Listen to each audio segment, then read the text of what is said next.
In the heart of the Cascade Mountains, where ancient trees towered over rugged trails and mist-shrouded valleys, Dr. Ezra Donovan found solace. The 45-year-old physician, with his weather-beaten hiking gear and kind, tired eyes, had always sought refuge in nature's embrace when the weight of his work became too heavy to bear. As he trekked through the lush undergrowth, his mind wandered to the countless lives he had fought to save in the bustling emergency room of Seattle General Hospital. The long hours, the heart-wrenching decisions, and the constant battle against death itself had left their mark on his soul. Out here, among the whispering pines and the gentle rush of distant waterfalls, he could finally find a measure of peace. Lost in his thoughts, Ezra almost missed the strange sight that suddenly appeared through the trees. At first, he mistook it for a trick of the light, a glint of metal where there should have been only bark and leaves. But as he drew closer, his heart began to race with a mixture of fear and curiosity. There, in a small clearing, lay the wreckage of something utterly alien. It was a craft of some sort, but unlike anything Ezra had ever seen. Its sleek, angular lines and shimmering, iridescent surface seemed to defy the very laws of physics. Smoke billowed from a gaping hole in its side, and the air crackled with an eerie energy that made the hairs on the back of Ezra's neck stand on end. For a moment, he stood frozen, his mind struggling to comprehend the impossible scene before him. But then, his instincts as a healer took over. He scanned the wreckage, looking for any signs of life, and that's when he saw it. A figure sprawled on the ground beside the craft. Ezra rushed forward, his hiking boots crunching on the strange metallic debris that littered the forest floor. As he approached the figure, he realized with a jolt that it was not human. Its body was long and sinuous, covered in scales that shimmered like opals. Its face, if it could be called that, was a mass of tentacles surrounding a single luminous eye. The creature was clearly injured, its scales torn and oozing a viscous, silvery liquid that Ezra could only assume was blood. It let out a weak, trilling sound as he knelt beside it, its eye focusing on him with an intensity that sent shivers down his spine. For a heartbeat, Ezra hesitated, his mind reeling with questions. What was this creature? Where had it come from? And what was he, a mere human doctor, supposed to do in the face of such an otherworldly being? But as he looked into that single, pleading eye, Ezra knew he could not turn away. Whatever this creature was, it was suffering, and he had taken an oath to alleviate suffering wherever he found it. With a deep breath, he reached into his medical bag and began to assess the alien's injuries. As he worked, Ezra marveled at the being's anatomy, so different from anything he had studied in medical school. But beneath the strange exterior, he found familiar structures, a heart that pulsed with a steady rhythm, lungs that drew in air, and blood that flowed from wounds that needed to be closed. With each passing minute, Ezra's initial shock and fear gave way to a sense of wonder and purpose. He had always dreamed of making a difference in the world, of being part of something greater than himself. And now, as he tended to this injured alien in the depths of the wilderness, he felt that dream taking on a new and profound meaning. Little did Ezra know, as he worked to save this strange creature's life, that he was about to be drawn into an ancient conflict that would change the course of human history forever. For in the vast reaches of space, powerful forces were stirring, and the fate of Earth itself would soon hang in the balance, unraveling the alien's enigmatic past. As the sun dipped below the horizon, casting long shadows across the forest floor, Ezra sat back on his heels and wiped the sweat from his brow. He had done all he could for the injured alien, using a combination of modern medical techniques and improvised solutions to stem the flow of its silvery blood and stabilize its vital signs. Now, as the creature rested on a makeshift bed of soft moss and leaves, Ezra's mind raced with questions. He knew he should be afraid, that he should be running as far and as fast as he could from this otherworldly being. But instead, he found himself drawn to it, consumed by a desperate need to understand. Slowly, cautiously, he reached out and placed a hand on the alien's smooth, scaly skin. To his surprise, it felt warm and pliable beneath his touch, not cold and slimy as he had expected. The creature stirred, its single eye blinking open and focusing on him with a startling intensity. "Can you understand me?" Ezra asked softly, his voice trembling slightly. "I don't want to hurt you. I just want to help." Unraveling the alien's enigmatic past. As the sun dipped below the horizon, casting long shadows across the forest floor, Ezra sat back on his heels and wiped the sweat from his brow. He had done all he could for the injured alien, using a combination of modern medical techniques and improvised solutions to stem the flow of its silvery blood and stabilize its vital signs. Now, as the creature rested on a makeshift bed of soft moss and leaves, Ezra's mind raced with questions. He knew he should be afraid, that he should be running as far and as fast as he could from this otherworldly being. But instead, he found himself drawn to it, consumed by a desperate need to understand. Slowly, cautiously, he reached out and placed a hand on the alien's smooth, scaly skin. To his surprise, it felt warm and pliable beneath his touch, not cold and slimy as he had expected.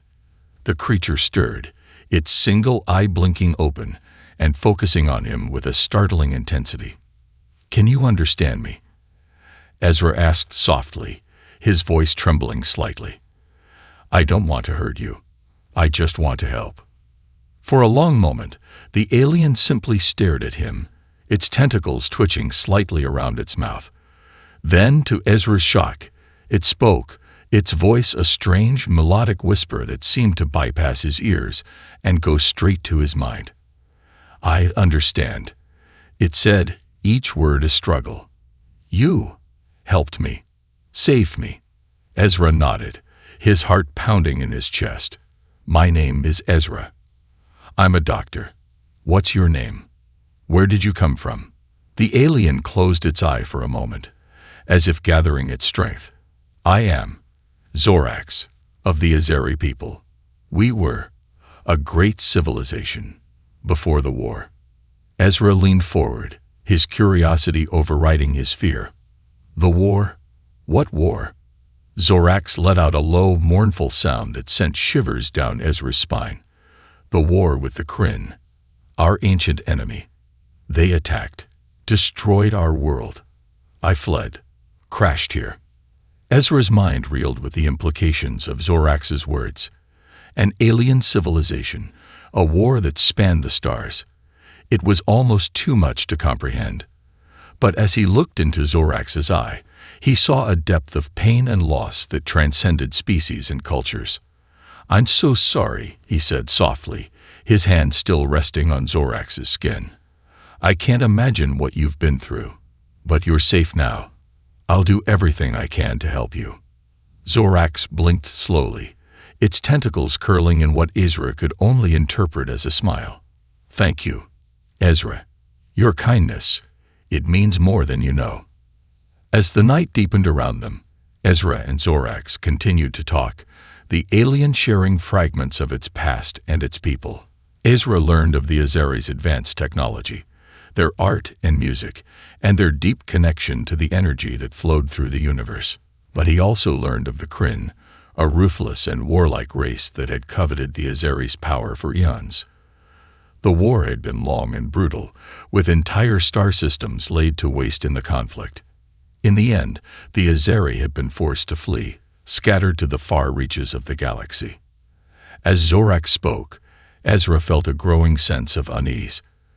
If the Kryn had pursued Zorax to Earth, what did that mean for humanity? Were they in danger, caught in the middle of an ancient conflict they knew nothing about? But for now, as he sat beside the injured alien in the quiet of the forest, Ezra knew he had to focus on the present. Zorax needed his help, and he would do everything in his power to give it. Whatever the future held, they would face it together, a human and an alien united by the bonds of compassion and understanding. Days turned into weeks as Ezra tended to Zorax's wounds, using his medical expertise and the alien's own remarkable healing abilities to nurse him back to health.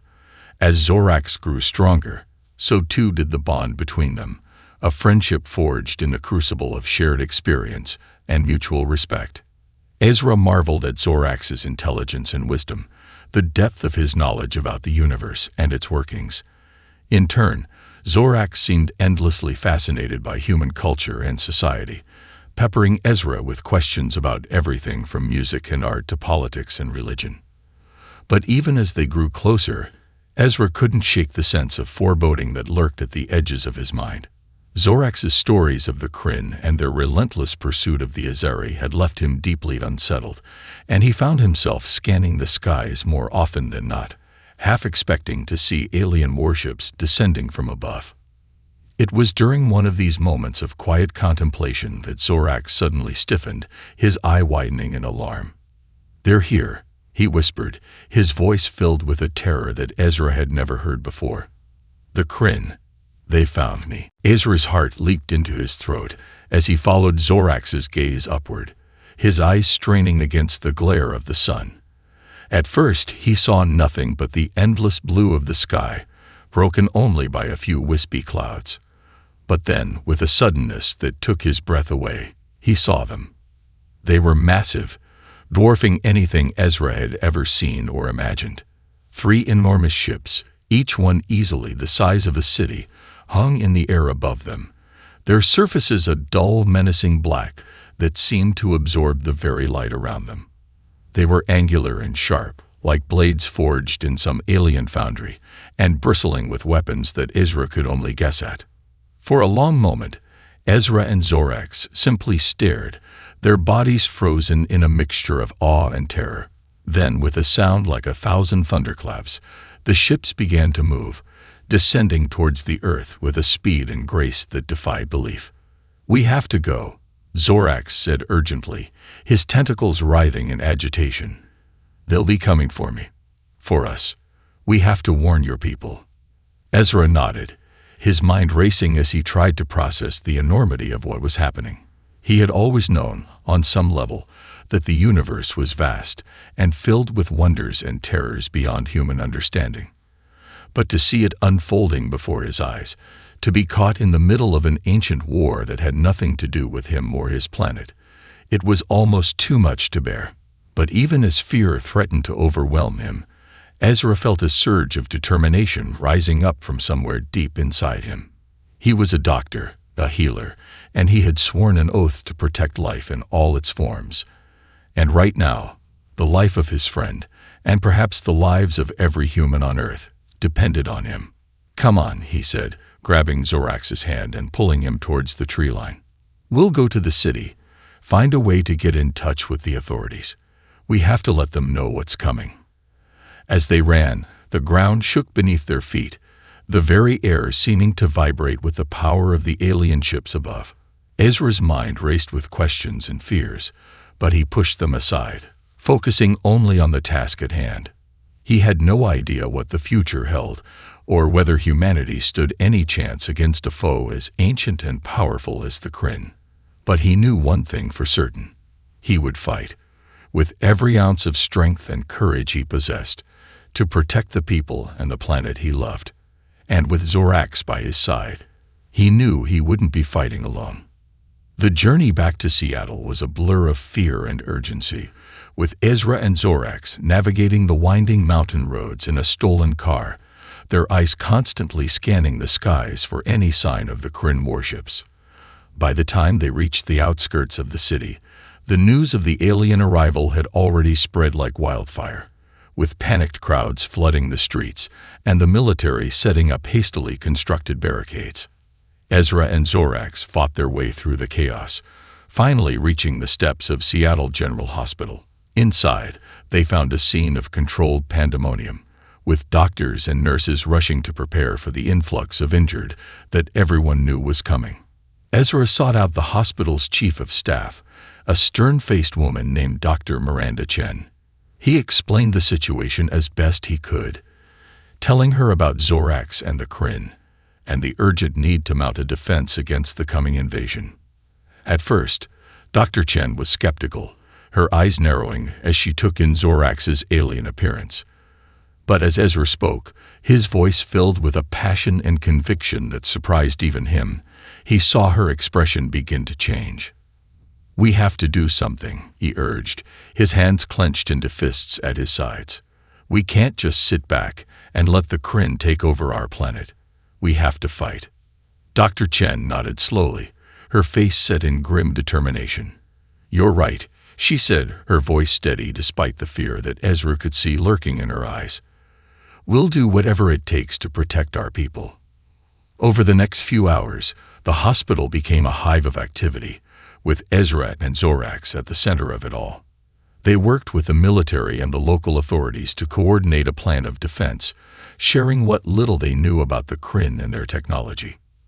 Zorax proved to be an invaluable source of information, his knowledge of alien science and engineering helping the human scientists to adapt their own technology to better withstand the Kryn's advanced weapons. Together, they worked to create a network of sensors and early warning systems designed to give them as much advance notice as possible of the Kryn's movements. Meanwhile, Ezra threw himself into the task of preparing the hospital for the coming onslaught. He worked tirelessly to train the staff in the treatment of alien injuries, drawing on Zorax's knowledge and his own medical expertise to create new protocols and procedures. As the hours ticked by and the Kryn ships drew ever closer, the tension in the city reached a fever pitch. Everywhere Ezra looked, he saw fear and uncertainty etched on the faces of the people around him. But he also saw something else, something that filled him with a fierce pride and determination. He saw the indomitable spirit of humanity, the unwavering courage and resilience that had carried them through countless challenges and adversities throughout their history. He saw doctors and nurses working around the clock to save lives, soldiers and civilians alike taking up arms to defend their homes and families. And he saw Zorax, standing tall and proud despite the weight of his people's tragic past, ready to fight alongside the humans who had shown him such kindness and compassion. As the first Kryn ships began to descend on the city, their weapons blazing with a searing white light, Ezra took his place beside Zorax on the front lines. He knew that the odds were stacked against them, that the Kryn were a foe unlike any they had ever faced before. But he also knew that they would not go down without a fight, that they would stand together, human and alien alike, united in their determination to protect the world they both called home. And as the battle raged around them, Ezra felt a sense of purpose and clarity that he had never known before. He was a healer, a protector, a warrior in the face of an impossible enemy. And he would not rest until the Kryn were defeated and the Earth was safe once more. Ezra's dangerous gambit to end the war. The battle for Seattle raged for days, with the Kryn's advanced technology and superior numbers threatening to overwhelm the city's defenses at every turn. Ezra and Zorax fought side by side, using every ounce of their skill and knowledge to keep the enemy at bay. But even as they struggled to hold the line, Ezra knew that it was only a matter of time before the Kryn broke through. The human forces were tired and battered, their resources dwindling with each passing hour. It was during a brief lull in the fighting, as Ezra and Zorax huddled together in a makeshift bunker beneath the ruins of the hospital, that Ezra first proposed his desperate plan. "We can't keep this up forever," he said, his voice hoarse with exhaustion and smoke. "We need to find a way to end this war, once and for all." Zorax looked at him, his single eye glinting in the dim light. "What do you propose?" he asked, his tentacles twitching with curiosity. Ezra took a deep breath, steeling himself for what he was about to say. "We need to get inside the Kryn flagship," he said, his words coming out in a rush. "We need to find a way to disable their weapons, or negotiate a truce, or something. It's the only way." Zorax was silent for a long moment, his gaze distant and thoughtful. "It's a dangerous plan," he said at last, his voice heavy with concern. "The Kryn are not known for their mercy or their willingness to negotiate." Ezra nodded, his jaw set in determination. "I know," he said quietly, "but we have to try. For the sake of everyone on this planet, we have to try." In the end, Zorax agreed, and together they began to plan their infiltration of the Kryn flagship. They knew that they would only have one chance, and that the slightest mistake could mean the end of everything they had fought so hard to protect. Under cover of darkness, Ezra and Zorax made their way to the edge of the city, where the Kryn ships loomed like silent sentinels in the sky. Using a stolen Kryn shuttle that Zorax had managed to repair, they slipped past the enemy's defenses and docked with the flagship, their hearts pounding with a mixture of fear and adrenaline. Inside the ship, they found a world unlike anything Ezra had ever seen before. The corridors were vast and cavernous, lit by an eerie green light that seemed to pulse with a life of its own. Strange machines and devices lined the walls, their purpose both alien and unsettling. But Ezra and Zorax had no time to marvel at their surroundings. They had a mission to complete, and every second counted. As they made their way deeper into the ship, they encountered resistance at every turn, with Kryn warriors appearing out of nowhere to bar their path. But Ezra and Zorax fought with a skill and ferocity that surprised even them, their bond and their shared purpose giving them a strength that seemed to transcend their individual abilities. Finally, after what felt like an eternity of fighting and running, they reached the ship's command center.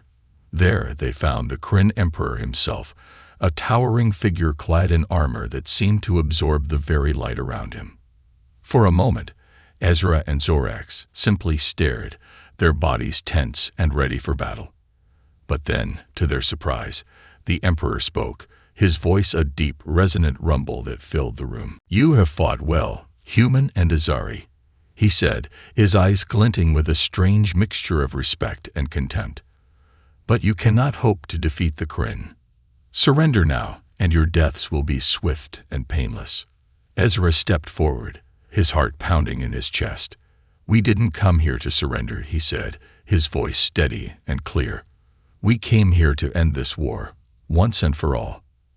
And with those words, he revealed the secret weapon that he and Zorax had discovered during their infiltration of the ship. It was a small, unassuming device, no larger than a human fist. But within it lay the key to the Kryn's defeat.